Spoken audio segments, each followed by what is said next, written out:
Dear students, welcome to my YouTube channel. Today we are going to discuss the breakdown in gases. To start with the topic, let me give you a brief introduction of what are gases and what is meant by the breakdown.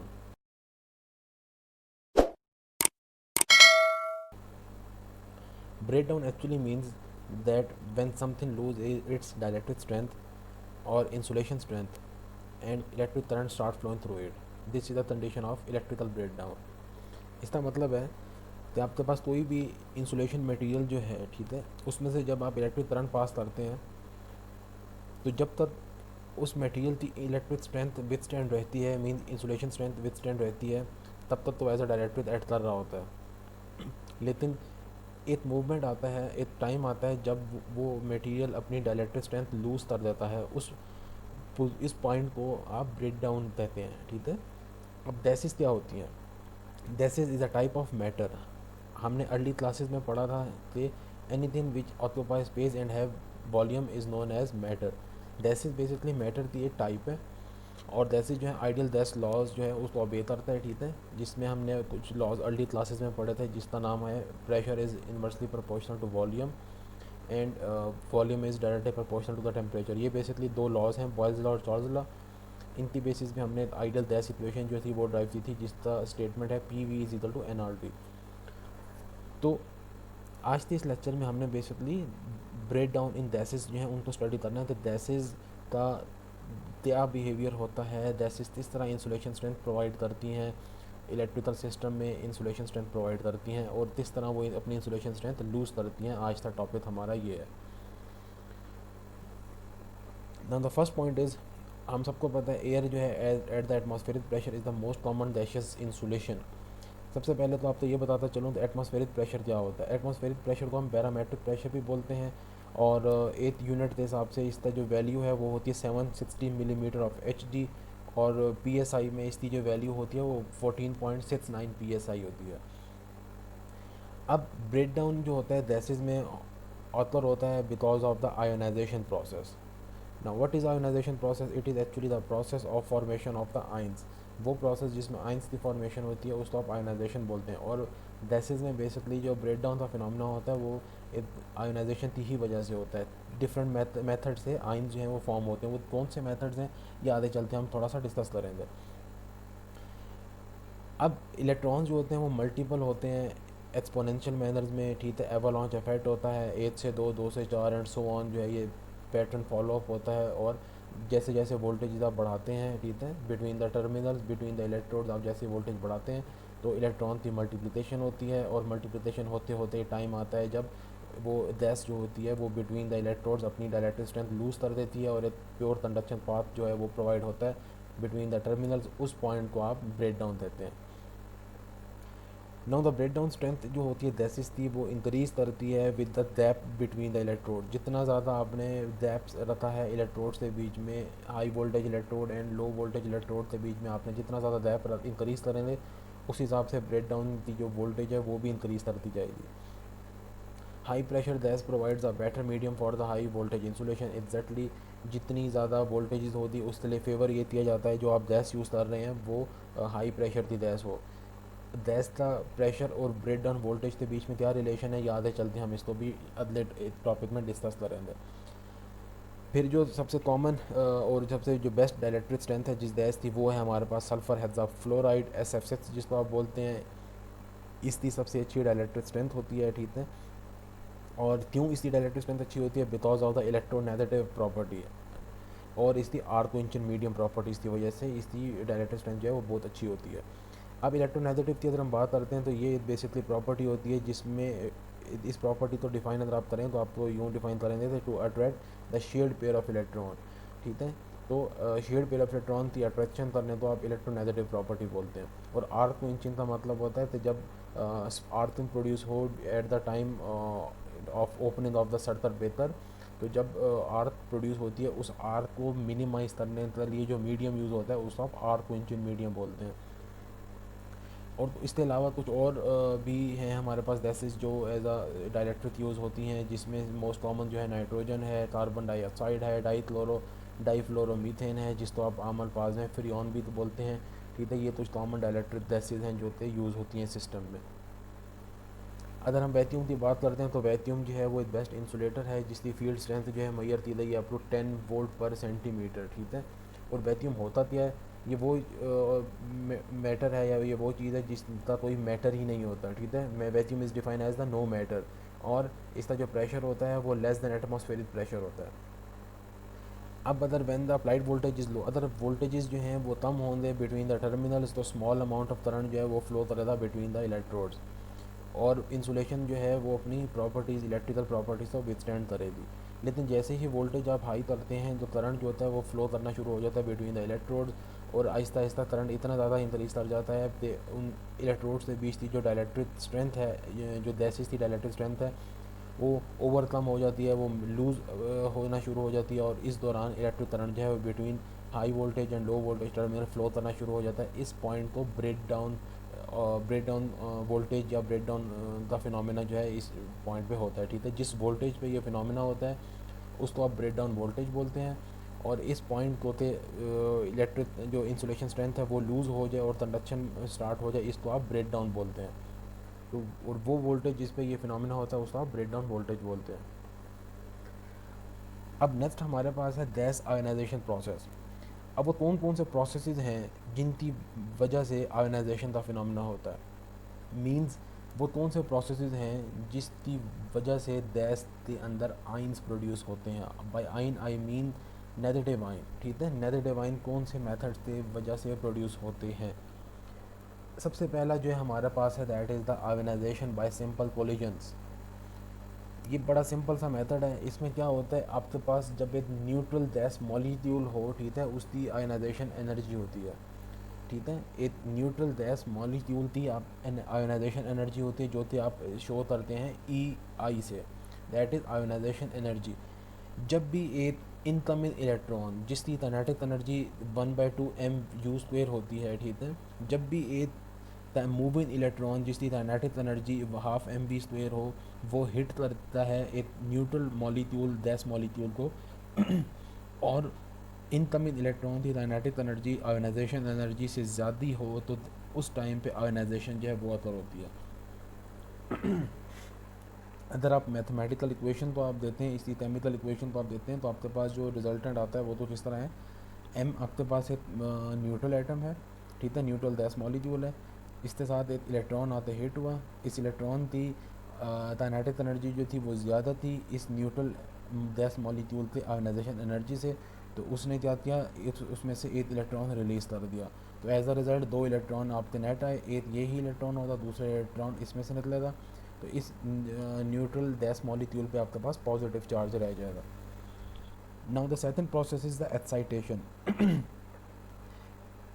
अब इस excitation process में basically ये भी ionisation by simple collision ही है, लेकिन यहाँ पे जो डिफरेंस है वो बेसिकली क्या है, जब भी इनकमिंग इलेक्ट्रॉन जिसकी एनर्जी 1/2 m v² होती है वो ज़्यादा ना हो ionization energy of the neutral gas molecule से, मींस ज़्यादा ना हो, या तो कम हो या उसके बराबर हो, तब फिर एक्साइटेशन का फिनोमेना होता है, ठीक है। जैसे कि यहाँ पे मेंशन है the neutral gas molecule does not always get ionised on electron impact. In such cases, the molecule will be left in an excited state m steric with energy EE.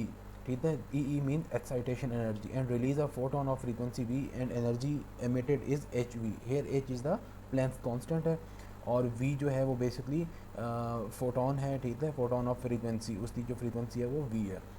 अब इस केस में basically क्या हो रहा है, आपके पास एक neutral gas molecule है, उसको एक इलेक्ट्रॉन ने आते हिट किया, लेकिन इस इलेक्ट्रॉन जो आते हिट कर रहा है इसकी जो काइनेटिक एनर्जी है वो इस न्यूट्रल गैस मॉलिक्यूल की आयोनाइजेशन एनर्जी से ज़्यादा नहीं है, या तो बराबर है या उससे कम है।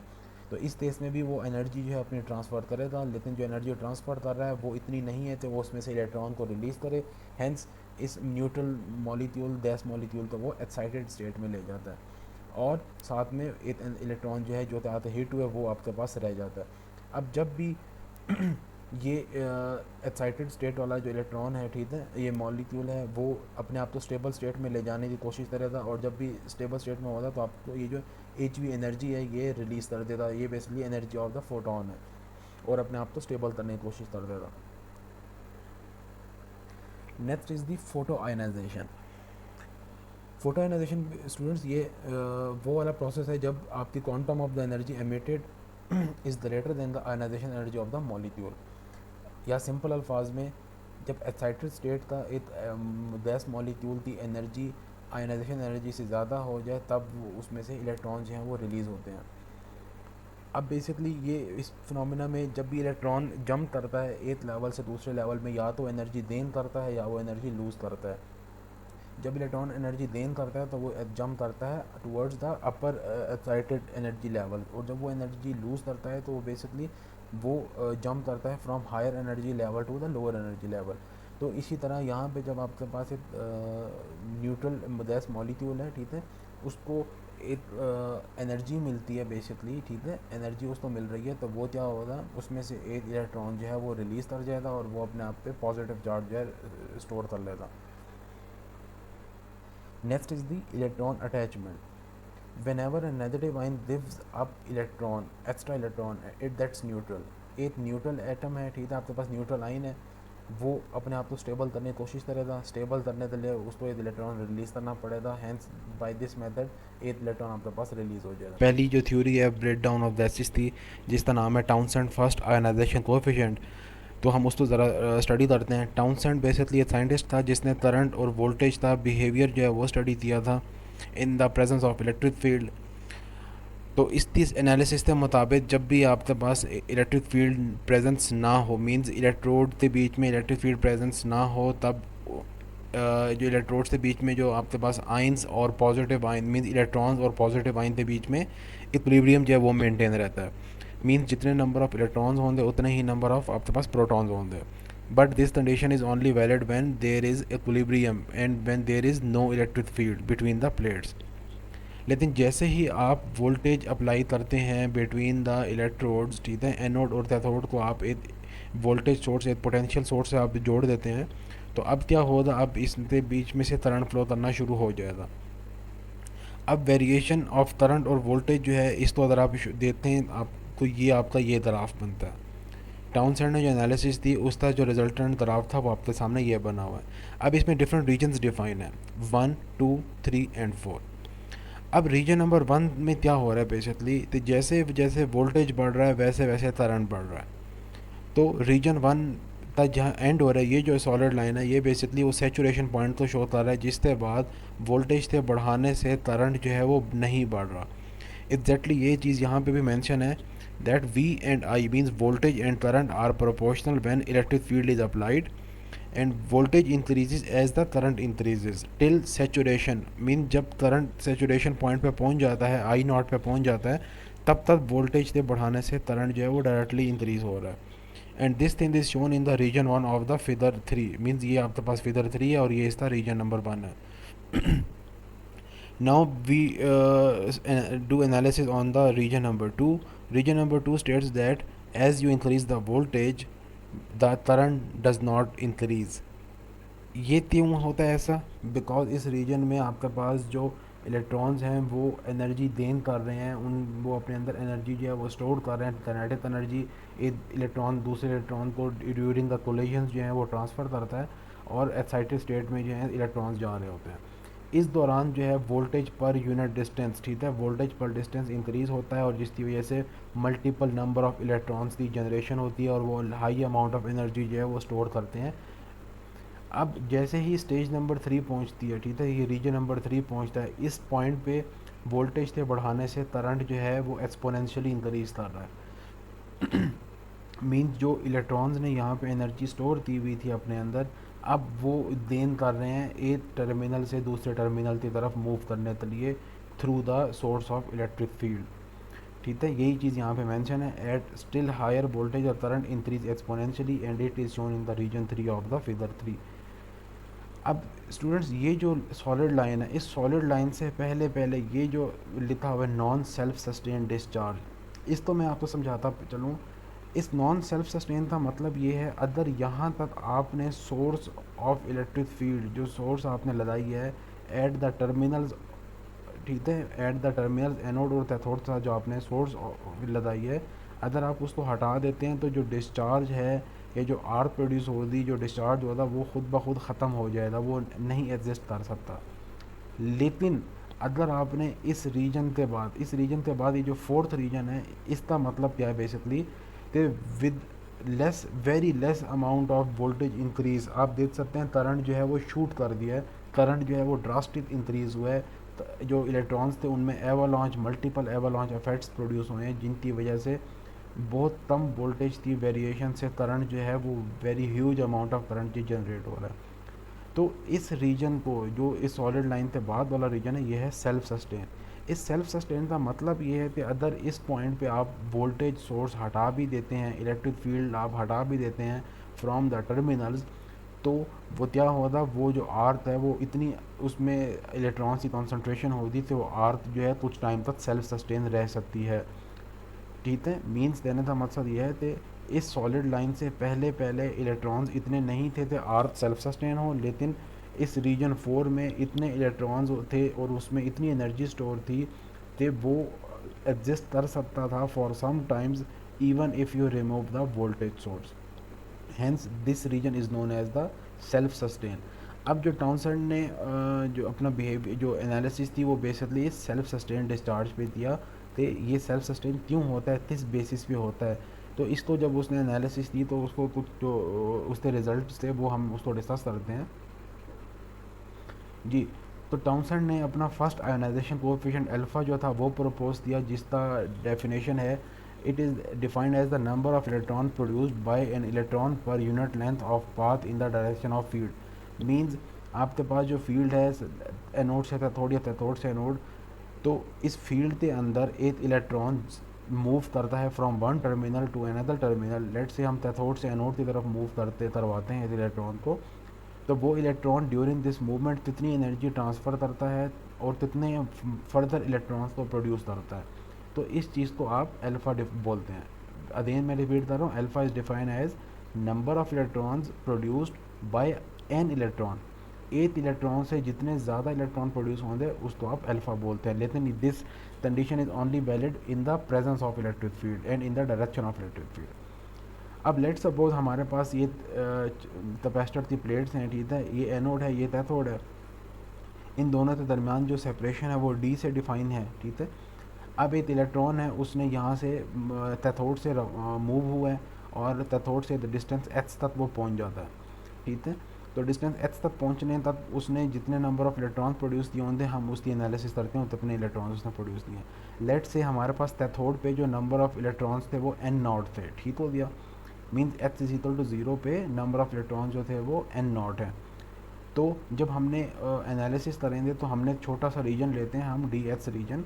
इस डी एच रीजन के अंदर जितने नंबर ऑफ इलेक्ट्रॉन प्रोड्यूस होंगे उसको हम डी एन डिफाइन कर देते हैं, ठीक है। डी एन डिफाइन करते हैं और उसको हम मल्टीपल कर देते हैं विद अल्फ़ा, ठीक हो गया। तो इसकी जो मैथमेटिकल इक्वेशन बनती है इस डी एन के लिए, मीन्स जो इस छोटे से पैच के अंदर नंबर ऑफ इलेक्ट्रॉन की प्रोडक्शन हुई है उसको अगर हम डिफाइन करें तो हमारे पास कुछ इस तरह बनता है, D N is equal to alpha where alpha is defined as the number of electron produce per unit length in the direction of field multiply by N.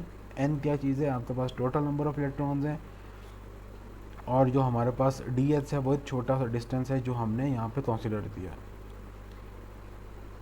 Now इसी को अगर हम थोड़ा सा रिफाइन कर दें तो आप n को यहाँ डिनोमिनेटर में लें, आपके पास D N over N is equal to alpha D H बन जाएगा। अगर आप इसकी इंटीग्रेशन करते हैं चीज़ें इंटीग्रेशन के रूल के हिसाब से अगर आप इस पर अप्लाई करें तो आपके पास नेचुरल लॉग ऑफ एन आता है और इधर अल्फ़ा एच प्लस ए आता है। अब इस ए तो फाइंड आउट करने के लिए हम इनिशियल कंडीशन लगाते हैं। इनिशियल कंडीशन क्या आती तो H is equal to 0, means आप कैथोड पे ठहरे हुए हैं और इनिशियल कंडीशन ये है कि जो इलेक्ट्रॉन्स हैं वो एन नॉट के बराबर हैं। तो एच इज इक्वल टू 0 पे एन जो था वो एन नॉट के बराबर था, हैंस ए की वैल्यू आपके पास natural log of N not आ गई। इसमें एन नॉट क्या है, वो इनिशियल नंबर ऑफ इलेक्ट्रॉन्स थे जो थे कैथोड पे पड़े हुए थे। तो जो वैल्यू आपने पुटअप थी इसको थोड़ा सा सॉल्व किया और एच की जगह पे जब आपने डी पुट किया, basically H is equal to D का मतलब है तो ये मैक्सिमम डिस्टेंस मीन्स इलेक्ट्रॉन जो कैथोड से मूव हुआ था वो अब एनोड तक पहुंच दिया है। तो एनोड तक पहुंचने के साथ उसने मैक्सिमम नंबर ऑफ जो जनरेशंस थी इलेक्ट्रॉन्स की फॉर्मेशन थी कितनी दी हैं, that is given by N is equal to N not E raise to power alpha D, where N not is the initial number of electrons at the cathode, alpha is defined as number of electron produced per unit length in the direction of electric field, and D is the distance between the terminals of anode and cathode. अगर आप इस तो ये तो था electrons की form में आपने इक्वेशन दी, अगर इसी तो आप करंट की फॉर्म में दें तो आपके पास जो रिजल्टेंट इक्वेशन बनती है that is given as I is equal to I not e raised to power alpha D. अब इस इक्वेशन में जो e raised to power alpha D है इसको आप डिफाइन करते हैं as the electron avalanche and it represent the number of electron produced by one electron in travelling from cathode से एनोड की तरफ। जब हम मूव करते हैं तो ये जितने नंबर ऑफ इलेक्ट्रॉन प्रोड्यूस करते हैं उसको आप e raised to power alpha D या इलेक्ट्रॉन एवलांच बोलते हैं। तो स्टूडेंट्स ये तो था टाउनसेंड फर्स्ट आयनाइजेशन कोएफिशिएंट या टाउनसेंड की पहली थ्योरी थी to define the self sustained discharge. लेकिन जो सेल्फ सस्टेन्ड डिस्चार्ज में जो करंट का बिहेवियर था वो ऐसा था कि वो सिर्फ टाउनसेंड की फर्स्ट आयनाइजेशन के बेसिस पे उसको सेटिस्फेक्शन नहीं मिली। तो मीन्स उनको ये लगा कि इसमें कुछ और भी ऐसे फिनोमिना हैं जिनकी वजह से ये आर्क जो है सेल्फ सस्टेन है और करंट इंतहाई ज़्यादा जो है वो इंक्रीज़ कर दिया। तो डिफरेंट साइंटिस्ट ने इस पे वर्कआउट किया, उन्होंने जो वर्कआउट किया उसको हम कैथोड प्रोसेसेस बोलते हैं या सेकेंडरी इफेक्ट्स भी बोलते हैं, जिनकी वजह से इलेक्ट्रॉन्स की फॉर्मेशन होती है और इलेक्ट्रॉन्स की फॉर्मेशन की वजह से वो बेसिकली ब्रेक डाउन का फिनोमिना होता है और ब्रेक डाउन के टाइम पे इन बहुत ज़्यादा ह्यूज अमाउंट ऑफ करंट जो है वो प्रोड्यूस होता है, इवन से आर्क जो है वो सेल्फ सस्टेन हो in the absence of the electric field. अब ये कौन कौन से प्रोसेसेस हैं वो हम इस टॉपिक में हम इसको ज़रा डिटेल में स्टडी करते हैं। अब cathode plays a very important role in the discharge because cathode जो है वो सप्लाई करता है electrons for the initiation sustenance and completion of the discharge. Basically cathode से ही इलेक्ट्रॉन्स की जो है वो मूवमेंट स्टार्ट होती है। तो जब आपने इलेक्ट्रिक फील्ड अप्लाई की तो कैथोड के अंदर से इलेक्ट्रॉन्स जो हैं वो मूव करते एनोड की तरफ जाते हैं। लेकिन यहाँ पे एक और चीज़ जो इम्पोर्टेंट है वो क्या है, तो इलेक्ट्रॉन अपना सरफेस या अपना जो लेवल है मेटल के अंदर कभी भी नहीं छोड़ सकता नॉर्मल कंडीशन में, because of the electrostatic force जो तो प्रेजेंट होती है between the electron and the उसके लैटिस के अंदर इलेक्ट्रॉन और जो उसका न्यूक्लियस के दरमियान जो इलेक्ट्रोस्टैटिक फोर्सेस होती हैं उसकी वजह से इलेक्ट्रॉन कभी भी अपना एनर्जी लेवल या अपना सरफेस जो है वो नहीं छोड़ सकता। हेंस उसको कुछ एनर्जी चाहिए ताकि वो अपना जो ऑर्बिट है अपना जो लेवल है उसको लीव करे। इस एनर्जी को हम अगर डिफाइन करें the energy which is required to knock out an electron from a Fermi level is known as the work function. अब वर्क फंक्शन क्या है, energy level at the zero temperature. तो बेसिकली फर्मी लेवल पे जब electron पड़ा हो तो उसके अंदर से एनर्जी उसके अंदर से इलेक्ट्रॉन रिलीज़ करना जो है वो बहुत मुश्किल होता है। तो इसीलिए वो मेटल्स जिनका वर्क फंक्शन लेस होता है वो यूज़ होते हैं फॉर द कैथोड फॉर्मेशन। तो स्टूडेंट्स यही सारी डिटेल जो है यही सारी थ्योरियाँ फिर यूज़ हुई आधे सेल्फ सस्टेन डिस्चार्ज को एक्सप्लेन करने में, जिसमें सबसे पहली थ्योरी जो थी वो एक रिचर्डसन एक साइंटिस्ट था, उसने थ्योरी प्रपोज की है। उस थ्योरी के मुताबिक अगर एक मेटल तो हीट किया जाए 1500 डिग्री केल्विन या उससे ऊपर तो इलेक्ट्रॉन्स जो हैं वो अपना लैटिस उसको ब्रेक कर देते हैं और मेटल तो लीव कर देते हैं। तो इस थ्योरी के हिसाब से रिचर्डसन ने एक एक्सप्रेशन बनाई सैचुरेशन करंट डेंसिटी के लिए, जो इक्वेशन आपके सामने यहाँ पे मेंशन है। इसमें जे एस जो है वो करंट डेंसिटी शो कर रहा है, 4 पाई ये दोनों कांस्टेंट हैं। इसमें M E is the mass of electron, ठीक है, जिसकी वैल्यू होती है 5.4 इंटू 10⁻⁻⁴ AMU, या अगर किलोग्राम्स में आप करें तो इसकी वैल्यू है 9 इंटू 10⁻31 किलोग्राम्स। इसमें जो ते है हमारे पास, ये ते बेसिकली बोल्ट्जमैन कांस्टेंट है जिसकी वैल्यू होती है 1.380 इंटू 10⁻23 जूल पर डिग्री केल्विन। इसके अलावा ये जो एच है ये हमारे पास है प्लांक्स कांस्टेंट है, ठीक है, इसकी भी वैल्यू आप मैंने पहले बताई थी आप लोगों को, तो इस प्लांक्स कांस्टेंट की क्या वैल्यू है, ठीक। इसके अलावा ये जो टी है, T basically temperature of metal होता है, ठीक है, और ये यहाँ पे अगर आप एक्सपोनेंशियल की पावर में देते हैं ये W basically work function of metal होता है। वर्क फंक्शन भी मैंने आपको पहले बताया था क्या होता है।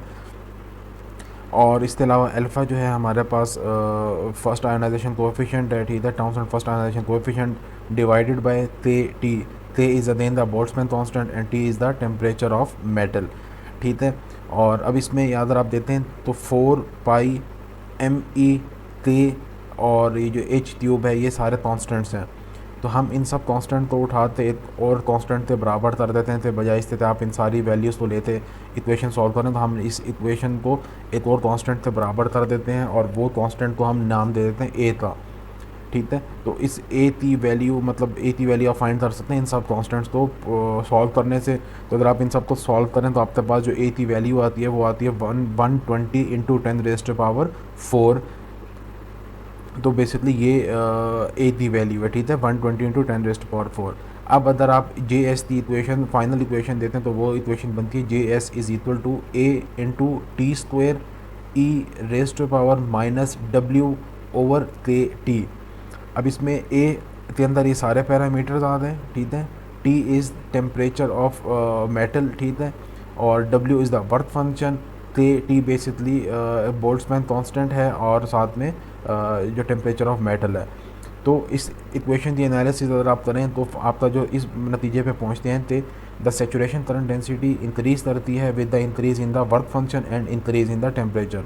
मींस जितना ज़्यादा वर्क फंक्शन होगा, जितना कम वर्क फंक्शन होगा, मींस इतनी इजीली आप इलेक्ट्रॉन्स जो हैं रिलीज़ हो सकते हैं मेटल से। जितना वर्क फंक्शन कम होगा और जितना ज़्यादा आप टेम्परेचर होगा सिस्टम के अंदर, उतना ही ईजिली इलेक्ट्रॉन्स जो हैं वो रिमूव हो सकते हैं और इलेक्ट्रॉन जो है कंडक्शन प्रोवाइड कर सकते हैं। तो बेसिकली इन दो फैक्टर्स की वजह से करंट डेंसिटी जो है वो डायरेक्टली अफेक्ट होती है।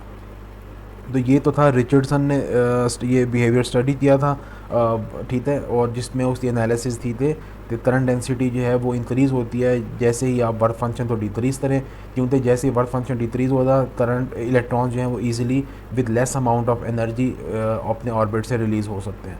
इसके अलावा एक और साइंटिस्ट था स्पॉटी, ये स्पॉटी उसका नाम था, ठीक है। उसने इसी मैकेनिज़्म को फर्दर जब स्टडी किया तो उसके मुताबिक अगर एक स्ट्रॉन्ग इलेक्ट्रिक फील्ड अप्लाई की जाए बिटवीन द इलेक्ट्रोड्स तो वर्क फंक्शन जो है होता है वो डिक्रीज़ हो सकता है, ठीक है। If a strong electric field is applied between the electrodes the effective work function of the cathode decrease, ठीक है। एंड इफेक्टिव जो वर्क फंक्शन है वो डिक्रीज़ जो होता है वो उसके मुताबिक वो इक्वेशन जो थी वो थी W dash is equal to W. ये W basically actual work function है और इस वर्क फंक्शन का जो डिक्रीज़ हुआ है, ठीक है, स्ट्रॉन्ग इलेक्ट्रिक फील्ड अप्लाई करने की वजह से ये वर्क फंक्शन जो डिक्रीज़ हुआ है वो किस फैक्टर के हिसाब से डिक्रीज़ हुआ है, that is epsilon into epsilon raise to power 3/2 into E raise to power 1/2। इसमें ई जो है वो स्ट्रॉन्ग इलेक्ट्रिक फील्ड को शो कर रहा है और एप्सिलॉन नॉट जो है वो परमिटिविटी है, ठीक है। तो एक्चुअल वर्क फंक्शन से जब ये वाला फैक्टर माइनस हो जाएगा तो जो न्यू वर्क फंक्शन बनेगा वो डब्ल्यू डैश है। तो इस डब्ल्यू डैश तो जब आप रिचर्डसन वाली इक्वेशन में पुट करते हैं तो आपके पास जो रिजल्टेड इक्वेशन आती है वो आती है J S is equal to A T square E raise to power minus W dash in divided by T. इसमें ये जो ए है आपको मैंने जैसे बताया कांस्टेंट होता है, ठीक है। टी जो है वो टेम्परेचर ऑफ मेटल है, E raise to power minus W is again work function, effective work function है जो थे हाई इलेक्ट्रिक फील्ड की वजह से रिड्यूस हुआ है from the actual work function divided by T. ये अगेन बोल्ट्जमैन कांस्टेंट और टेम्परेचर ऑफ मेटल है। तो इस अफेक्ट को ये जो फील्ड की वजह से जो अफेक्ट हुआ है वर्क फंक्शन पे और करंट डेंसिटी पे, इस अफेक्ट को स्कॉटी ने एक्सप्लेन किया, इसलिए इसको स्कॉटी अफेक्ट बोलते हैं। तो इसकी एनालिसिस के मुताबिक एट रूम टेम्परेचर पे द टोटल एमिशंस आर लो, ठीक है, even when field of order 10⁻⁵ volt पर सेंटीमीटर इज़ अप्लाइड। मीन्स अगर आप इतनी हाई इलेक्ट्रिक फील्ड आप अप्लाई करें 10⁻⁵ वोल्ट पर सेंटीमीटर और आप टेम्परेचर जो है वो रूम टेम्परेचर पे ही इलेक्ट्रोड्स को या कैथोड्स को रखें तो उसकी वजह से स्टिल जो एमिशंस होती हैं वो बहुत कम होती है। तो ये अफेक्ट जो था ये बेसिकली स्कॉटी ने इसको समझाया था, स्कॉटी ने ये अफेक्ट प्रपोज किया था। तो स्टूडेंट्स सेकेंडरी प्रोसेस के बाद टाउनसेंड ने दोबारा से अपने प्रीवियस वर्क की एनालिसिस की और उस एनालिसिस के रिज़ल्ट पे उसने ये फ़ैसला किया कि ये जो लीनियर ग्राफ है ये आप देख सकते हैं सॉलिड लाइन जो है, ठीक है, ये जो सॉलिड लाइन के बाद ये जो डॉटेड लाइन नज़र आ रही है तो बिहेवियर एक्चुअली ये डॉटेड लाइन होना चाहिए, लेकिन ये जो बेसिकली डॉटेड लाइन से डेविएट कर रहा है, ये लिनियरिटी से डेविएट कर रहा है, इसके पीछे कुछ ना कुछ ऐसे फैक्टर्स हैं जो थे अभी तक वो मिसिंग हैं। तो टाउनसेंड ने दोबारा से इस पर अपने एनालिसिस की तो वो इस नतीजे पे पहुंचा थे ये जो डेविएशन हुई है ये बेसिकली किस वजह से हुई है। अगर आपके पास जो टाउनसेंड की इक्वेशन थी वो थी I equal to I not E raise to power alpha H. अगर आप इसको नेचुरल लॉज अप्लाई करते हैं तो नेचुरल लॉज के हिसाब से natural logs of I is equal to natural logs of I not plus alpha H. Basically ये जो इक्वेशन है अगर आप इसको कंपेयर करें equation of a straight line के साथ, ठीक है, जिसका स्लोप होता है y is equal to M H plus C, तो इसमें जो c है वो बेसिकली y इंटरसेप्ट होता है और उस y इंटरसेप्ट की वैल्यू जो है वो आपके पास natural log of I not है, ठीक है, ये होती है आपके पास y इंटरसेप्ट। अब ये जो अल्फ़ा एच है, ठीक है, इसमें जो अल्फ़ा है बेसिकली ये वो है स्लोप, ठीक है, जिस तरह इक्वेशन में होता है y is equal to M H plus C, तो m is basically the slope, ठीक है, h जो है वो h की वैल्यू होती है x एक्सिस पे, और ये जो c होता है वो बेसिकली y इंटरसेप्ट होता है जो होता है यहाँ पे natural log of I not है। तो हैंस अल्फ़ा जो है बेसिकली इस स्लोप को डिफाइन कर रहा है, ये जितना अल्फ़ा ज़्यादा होगा ये स्लोप इसी तरह ऊपर जाता जाएगा, और स्लोप बेसिकली डिपेंड करता है ये ई ओवर पी के ऊपर, ठीक है, मीन्स अब यहाँ पे ई ओवर पी की वैल्यू डिफरेंट है, यहाँ पे ई ओवर पी की वैल्यू डिफरेंट है, तो एक्चुअली अल्फ़ा ई बेसिकली इलेक्ट्रिक फील्ड है और पी इज़ द प्रेशर, ठीक है, प्रेशर बिटवीन द इलेक्ट्रोड या pressure of gas between the electrode.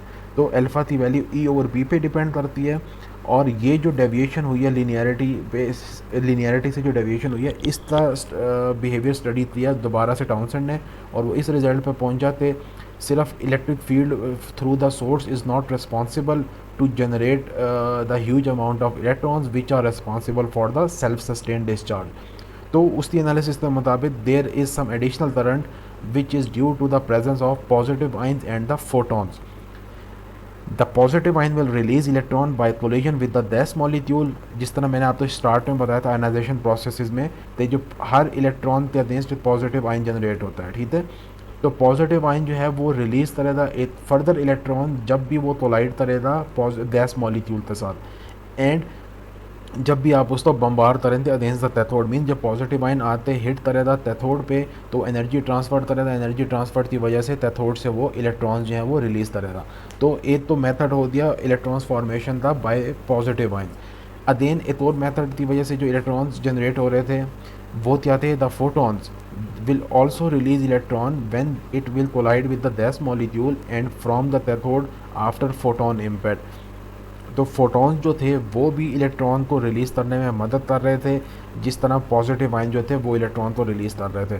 तो हैंस उसकी एनालिसिस ये हुई कि जी ना सिर्फ electric field from the source are responsible to generate electrons but there is also impact of positive ions and photons to generate the negative ions, ठीक है, या to generate the electrons, and those electrons are actually responsible for the self sustained discharge। तो यही analysis यही theory जो है उसने use की, और उसने फिर टाउनसेंड सेकंड आयोनाइजेशन कोएफिशिएंट जो था जिसको दैमत के साथ शो करते हैं वो उसने प्रपोज किया।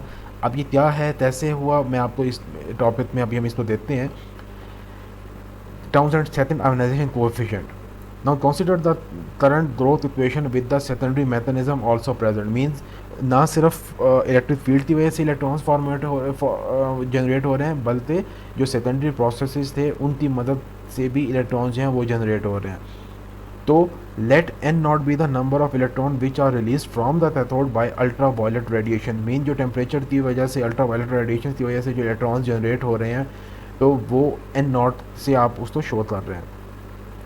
फिर n plus is the number of electron which are release from cathode due to positive ion bombardment, mean जब पॉजिटिव आइन जो हैं वो कैथोड को हिट करते हैं तो वो जो इलेक्ट्रॉन रिलीज़ कर रहे हैं उसको आप n प्लस बोलते हैं। And then n is the number of electron which are reaching the anode, means n वो इलेक्ट्रॉन्स हैं जो एनोड तक पहुंचते हैं। अब इस n में n प्लस का इफेक्ट भी शामिल है, इसमें n नॉट का इफेक्ट भी शामिल है, ठीक है। तो लेट v, अब कुछ बुक्स में यहाँ v होता है कुछ बुक्स में गामा है, हम इसको एज दोनों ही लेते चल सकते हैं क्योंकि आपको कुछ बुक्स में v मिलेगा कुछ बुक्स में गामा मिलेगा, तो आपने परेशान नहीं होना। लेट v और gamma is known as the second ionization coefficient be defined as the number of electrons released from cathode per incident positive ion। तो इस डेफिनेशन के हिसाब से जो हमारे पास n की वैल्यू है वो बनती है n is equal to n not plus n plus into E raised power alpha D. अब जो टाउनसेंड फर्स्ट आयोनाइजेशन ने जो इक्वेशन दी थी वो थी n is equal to n not E raised power alpha D. अब इसमें n नॉट के साथ ये n प्लस भी आ गया है, अभी एन प्लस क्या है, the number of electron release from cathode due to positive ion bombardment, ये बीच में एडिशनल चीज़ आ गई है. Now the total number of electron which are release from the cathode is N plus N plus plus N not, means N not plus N plus जो है ये टोटल नंबर ऑफ इलेक्ट्रॉन्स हैं जो cathode से release हुए हैं. And those reach in the anode are N, means जो N तक पहुँचे हैं, एनोड तक पहुँचे हैं वो एन है. ठीक है, मैं रिपीट कर रहा हूँ, जो total number of electrons cathode से रिलीज हुए हैं वो हैं N not plus N plus, और जो एनोड तक पहुँचे हैं वो हैं एन.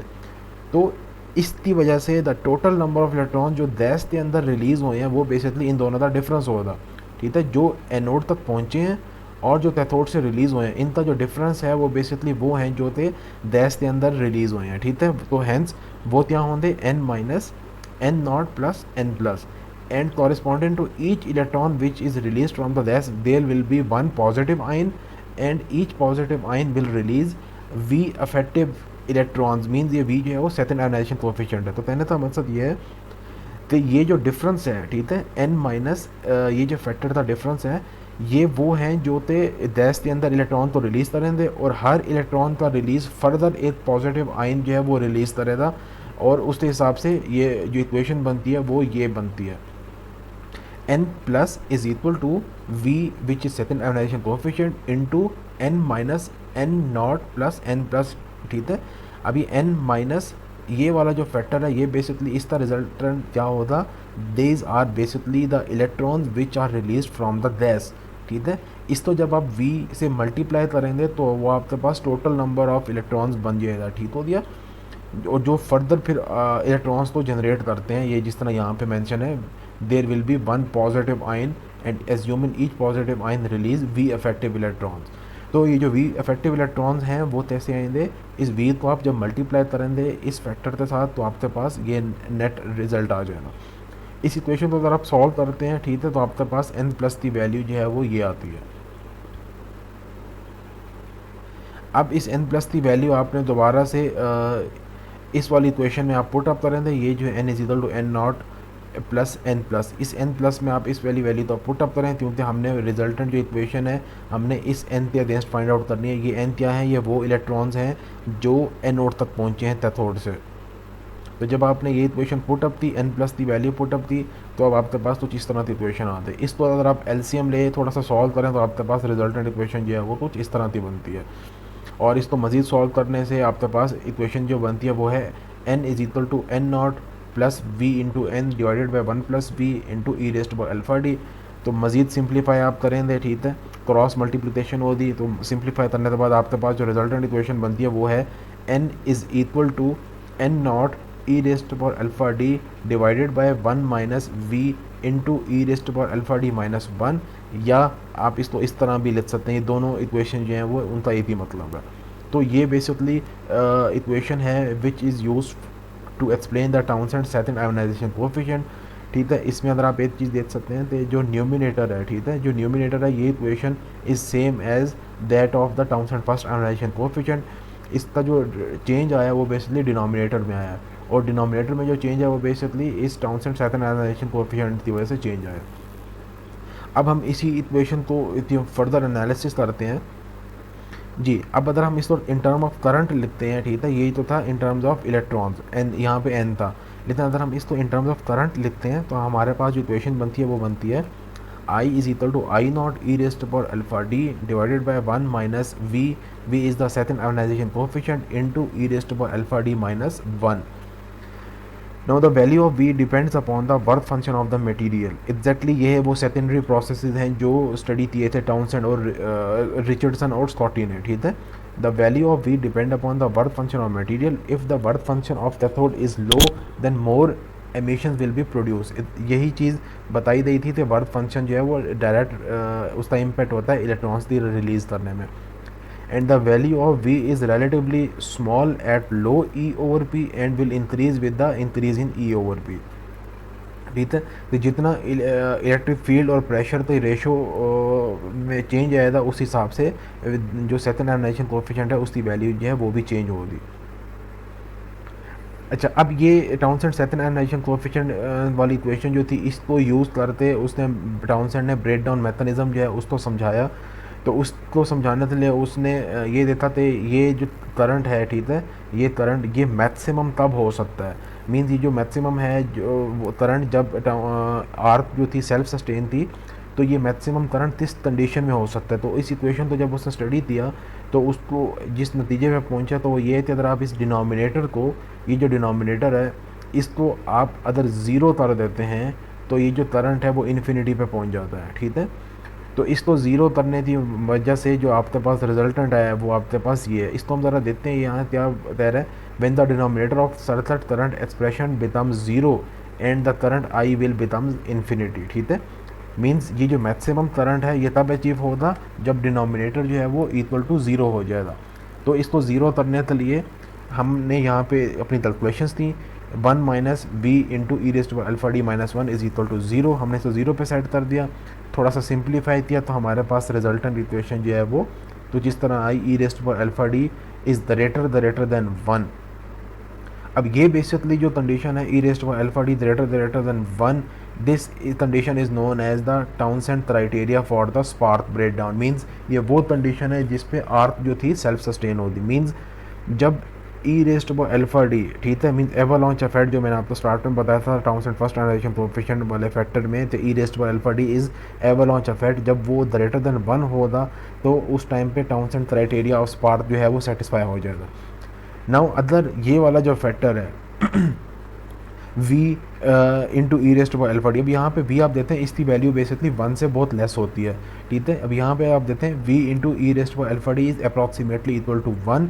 अब चूँकि v की वैल्यू बहुत कम होती है, अगर आप इस साइड पे ज़्यादा इसको डिनोमिनेटर में डिवाइड करें तो ये वाली वैल्यू जो है वो 1 से डेफिनेटली बड़ी हो जाएगी। तो एग्जैक्टली इसी तरह अगर v raised power v into E raised by alpha d अगर लेस देन 1 हो जाए तो here the current I is not self sustain, ठीक है। मीन्स ये सेल्फ सस्टेन नहीं होगी। और ये अगर वो आपको ग्राफ याद हो जो मैंने आपको स्टार्ट में बताया था टाउनसेंड फर्स्ट एनालाइजेशन में, तो वहाँ पे जो रीजन 1, 2 या 3 है तो ये इक्वेशन उस कंडीशंस को शो कर रही है। तो बेसिकली यहाँ पे आर्क जो है वो सेल्फ सस्टेन नहीं होगा और on removal of the source जो है अगर आप सोर्स हटाते हैं तो करंट फ्लो करना बंद हो जाएगा। अच्छा, नेक्स्ट हमारे पास है time lag for break down. Students एक चीज़ आप लोगों को याद रखनी पड़ेगी, बिटवीन द इलेक्ट्रोड्स, अगर आपके पास इलेक्ट्रोड्स के बीच में एक इलेक्ट्रॉन भी है तो भी टाउनसेंड का जो प्रोसेस है, टाउनसेंड का जो क्राइटेरिया है फॉर द ब्रेक डाउन वो सेटिस्फाई हो जाएगा। अब कितनी देर में होगा मेन फैक्टर है, यहाँ पे एक मेन फैक्टर है, ठीक है। कितना टाइम लगेगा एक इलेक्ट्रॉन को कंप्लीट ब्रेक डाउन का फिनोमिना करने में, इस टाइम को बेसिकली आप टाइम लैप बोलते हैं। लेकिन ये जो टाइम लैप है ये फर्दर डिवाइडेड है दो किस्म के टाइम्स में, एक है स्टैटिस्टिकल टाइम लैप और दूसरा है फॉर्मेटिव टाइम लैप। अब ये क्या है इसको हम ज़रा डिटेल में स्टडी करते हैं। The time T which exist between the application of voltage sufficient to cause breakdown and appearance of initiation electron is called statistical time lag।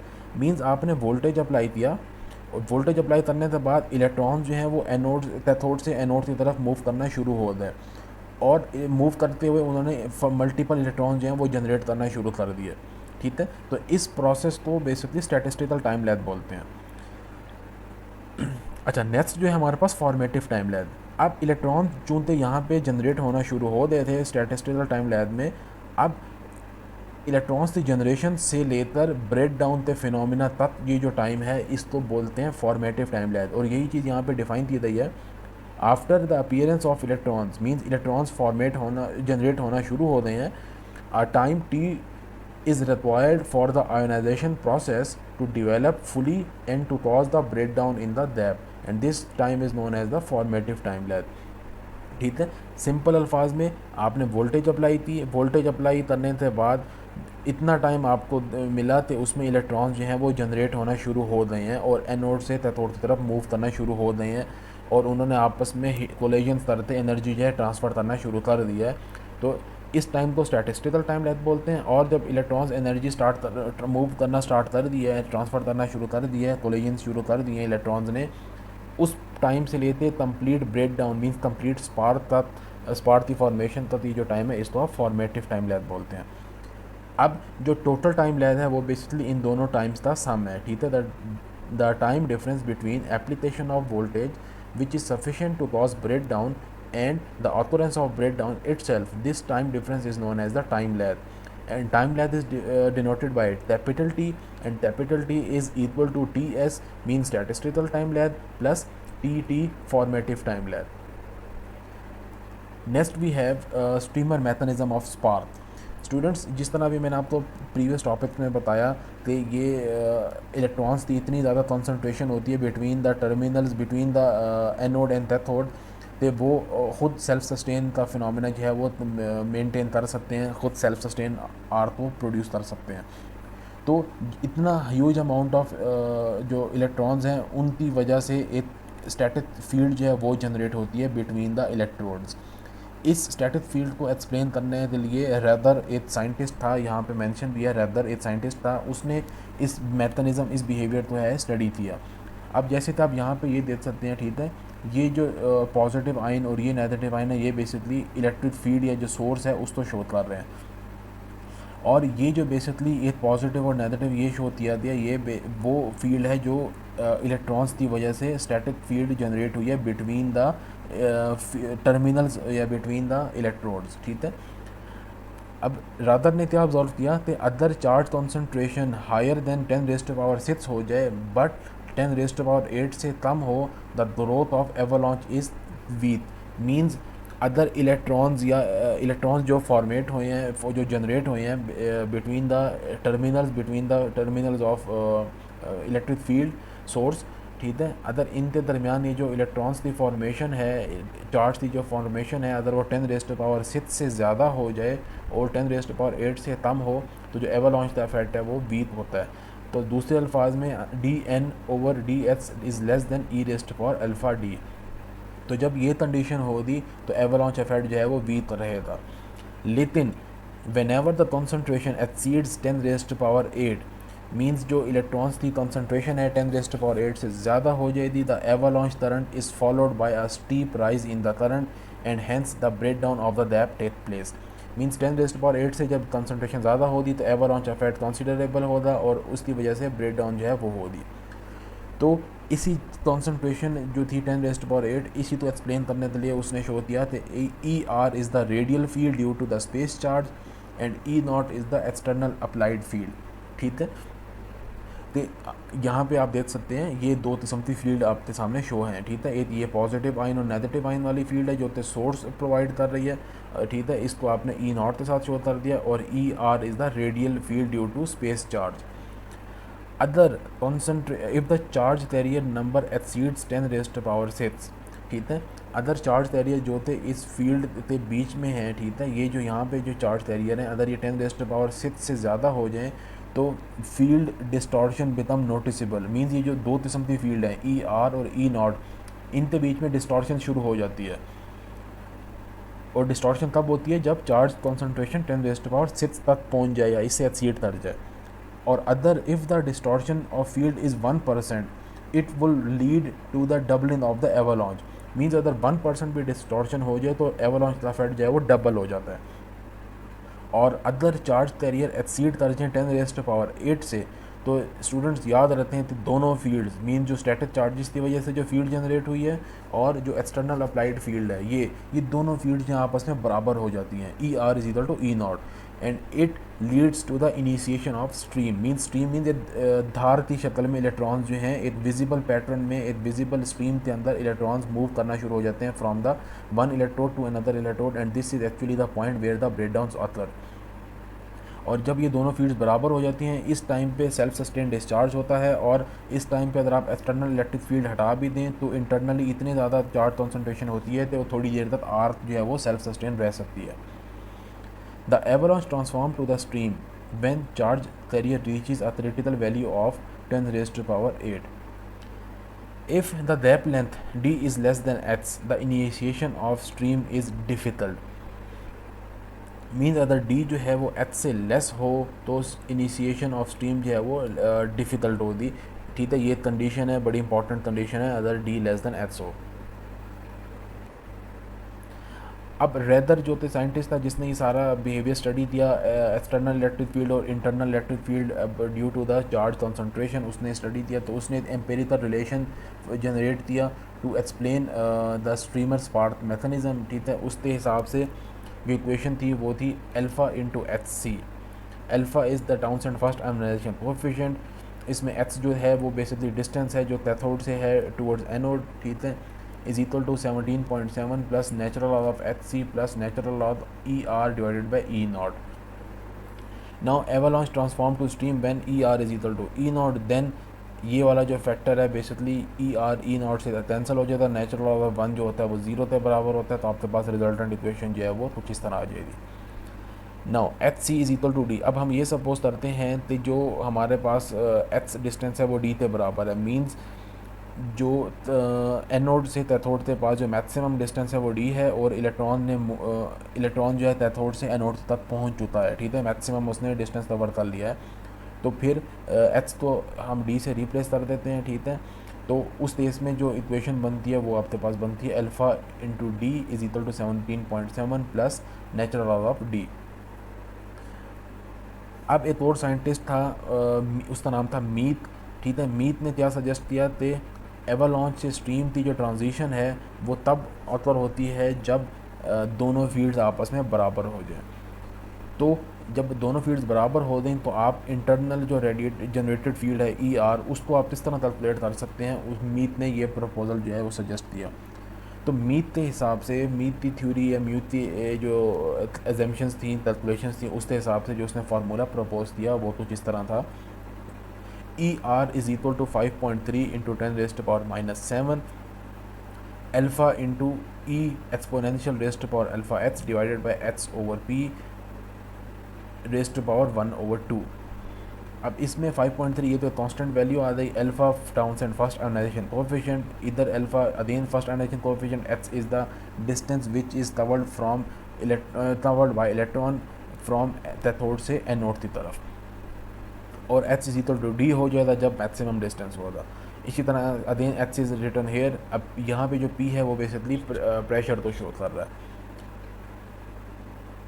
Now if we replace X with the D and E R with the E, ठीक है, चूँकि दोनों ready field जो हैं आपस में बराबर हैं तो हम इन दोनों को एक तीसरी ई के बराबर कर देते हैं, ठीक है। Now e is equal to 5.3 into 10 raised power -7 alpha e raised power alpha into d d divided by p whole raised power 1/2। अब इसमें नेचुरल लॉ अगर आप लेते हैं दोनों साइडों पे इसको सॉल्व करने के लिए, ठीक है, इसको थोड़े रिफाइंड फॉर्म में लाने के लिए, तो आपके पास कुछ इस तरह की इक्वेशन बनती है।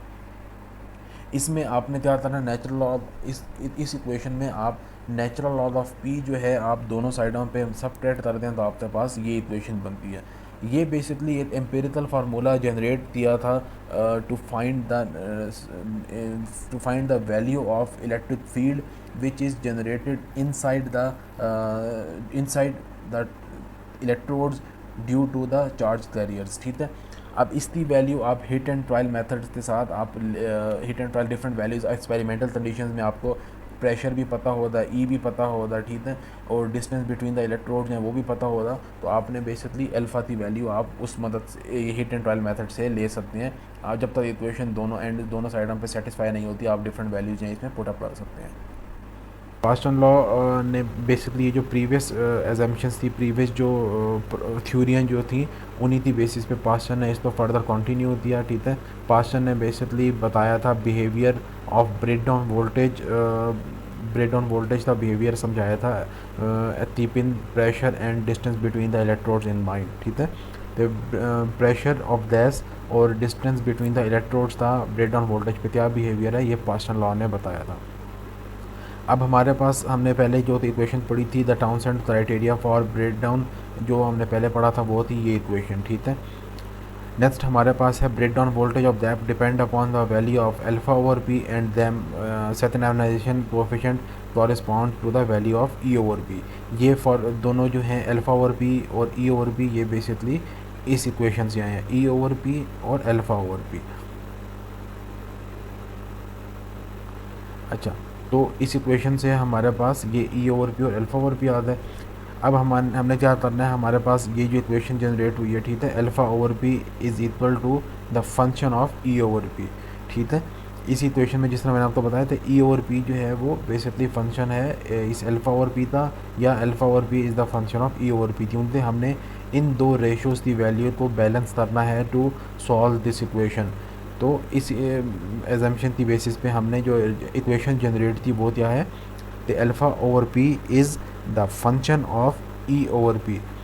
अब इस इक्वेशन से अगर हम p को इस साइड पे ले जाएं और एक हमारे पास जो रिजल्टेंट इक्वेशन बनती है वो है बनती है alpha is equal to function of e over p into p. तो इस इक्वेशन में से अल्फ़ा की वैल्यू हम अगर इस इक्वेशन नंबर 1 में पुटअप कर देते हैं तो हमारे पास कुछ इस तरह की इक्वेशन बनती है।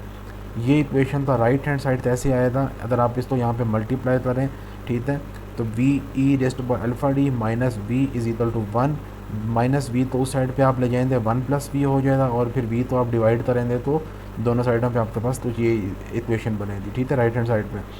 और ई रेस्ट पर अल्फ़ा डी, अल्फ़ा के बजाय आपने ये वाली वैल्यू पुटअप कर देनी है f function of e over p into p D, ठीक है।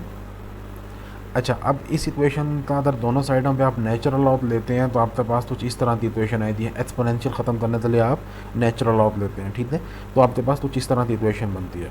अब इसमें 1 ओवर वी प्लस 1 एक छोटी वैल्यू है और उसका आप नेचुरल लॉग लेते हैं तो एक मज़ीद एक कॉन्स्टेंट वैल्यू बनती है, उसको आप एक कॉन्स्टेंट वैल्यू के बराबर कर देते हैं, ठीक है। अब we know the uniform electric field में जो ई होता है वो basically voltage, break down voltage और डी या space in between the electrodes के बराबर होता है।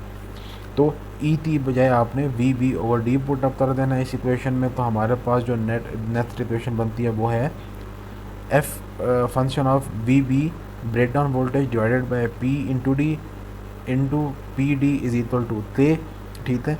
और इस इक्वेशन के हिसाब से जो हमारे पास ये जो पी डी है बेसिकली इसको आप यहाँ ते के साथ डिनोमिनेटर में ले आए तो आपके पास कुछ इस तरह की इक्वेशन बन गई। अब आप देख सकते हैं तो ये जो ब्रेक डाउन वोल्टेज है, ठीक है, ये बेसिकली इन फैक्टर्स पे डिपेंड कर रहा है। तो इस फंक्शन की इस इक्वेशन से आपका जो रिजल्टेंट इक्वेशन बनती है वो बनती है v b means break down voltage is the function of p into d means pressure of gas and distance between the electrodes. तो ब्रेक डाउन वोल्टेज जो है वो फंक्शन है पी इंटू डी का। इस इक्वेशन का हरगिज़ ये मतलब नहीं है कि break down voltage directly proportional है पी इंटू डी थे, ठीक है, तो इसका हरगिज़ मतलब नहीं है कि ये डायरेक्टली प्रोपोर्शनल है। ये बड़ा अनसर्टन बिहेवियर शो करता है different values of pressure and different values of depth spacing पे। अगर आप डेप्थ स्पेसिंग कांस्टेंट रखते हैं तो प्रेशर और ब्रेक डाउन वोल्टेज का बड़ा डिफरेंट सा बिहेवियर है, ठीक है। कुछ वैल्यूज़ ऑफ प्रेशर पे ये डायरेक्टली प्रोपोर्शनल है, कुछ वैल्यूज़ ऑफ प्रेशर पे इन्वर्सली प्रोपोर्शनल है। ये क्या है याद है, मैं आपको इस ग्राफ में समझाता हूँ। तो basically the break down voltage of uniform field gap is the unique function of product of gas pressure and the gap length for a particular gas and electrode material. This relation is known as the Paschen law. This relation does not mean that the breakdown voltage is directly proportional to the product of P into D. अब students ये जो आप देख सकते हैं graph, इसमें जो x axis है इसमें P इंटू डी शो दिया हुआ है, ठीक है, और इसमें जो वाई एक्सिस है उस पर ब्रेक डाउन वोल्टेज शो दी गई है। अब हमारे पास ये आप देख सकते हैं ये ग्राफ बना है, इसमें ये जो पोर्शन है ए से सी से ए तक जो पोर्शन है बेसिकली इसमें डायरेक्टली प्रोपोर्शनल है break down voltage p d से डायरेक्टली प्रोपोर्शनल है। लेकिन ये वाला जो पोर्शन है बी और सी वाला पोर्शन इसमें आप देख सकते हैं इन्वर्सली प्रोपोर्शनल है। बेसिकली अगर आप ये एज्यूम करें तो आपने डिस्टेंस बिटवीन द इलेक्ट्रोड आपने कांस्टेंट रख लिया है, ठीक है, तो अब आपके पास जो ब्रेक डाउन वोल्टेज है वो फंक्शन हो गई प्रेशर थे, प्रेशर ऑफ गैस थे। तो जैसे जैसे आप प्रेशर इंक्रीज़ करते हैं इस रीजन में तो ब्रेक डाउन वोल्टेज है वो भी इंक्रीज़ करना शुरू हो जाती है। लेकिन यहाँ पे जो बिहेवियर है वो क्या है, जैसे जैसे आप प्रेशर इंक्रीज़ कर रहे हैं ब्रेक डाउन वोल्टेज है वो डिक्रीज़ हो रहा है। बेसिकली ये वाला जो रीजन है वो एक्चुअली शो कर रहा है वैक्यूम का बिहेवियर, ठीक है, मींस वैक्यूम के बिहेवियर में और नॉर्मल गैस प्रेशर के बिहेवियर में जो ब्रेक डाउन वोल्टेज हैं उसका इन्वर्स रिलेशन है। तो बेसिकली इस ग्राफ का यहाँ पे ये मकसद है। तो स्टूडेंट्स ये था हमारा आज का लेक्चर जिसमें हमने ब्रेक डाउन ऑफ गैसेस को डिटेल में स्टडी किया, जो डिफरेंट थ्योरियाँ थी जो ब्रेक डाउन ऑफ गैसेस को सपोर्ट करती हैं उनको स्टडी किया। एक अगर समराइज़ हम अपने लेक्चर को करें तो इसमें हमने सबसे पहले आयनाइजेशन का फिनोमेना स्टडी किया, तीन मेथड से आइंस फॉर्मेट होते हैं, तीन मेथड से आइन जनरेट होते हैं। फिर उसके बाद हमने टाउनसेंड फर्स्ट आयोनाइजेशन कोएफिशिएंट पढ़ा। उसके बाद हमने सेकेंडरी प्रोसेसेस पढ़े। सेकेंडरी प्रोसेस में हमने रिचर्डसन और स्कॉटी के दो इफेक्ट जो थे वो हमने स्टडी किए, ठीक है। फिर उसके अलावा हमने Townsend second ionization coefficient discuss किया। फिर टाउनसेंड ब्रेकडाउन मैकेनिज्म हमने डिस्कस किया। स्ट्रीमर थ्योरी डिस्कस की। टाइम लैग हमने डिस्कस किया। मीथ मॉडल हमने डिस्कस किया, ठीक है। Rather and myth model discuss किया।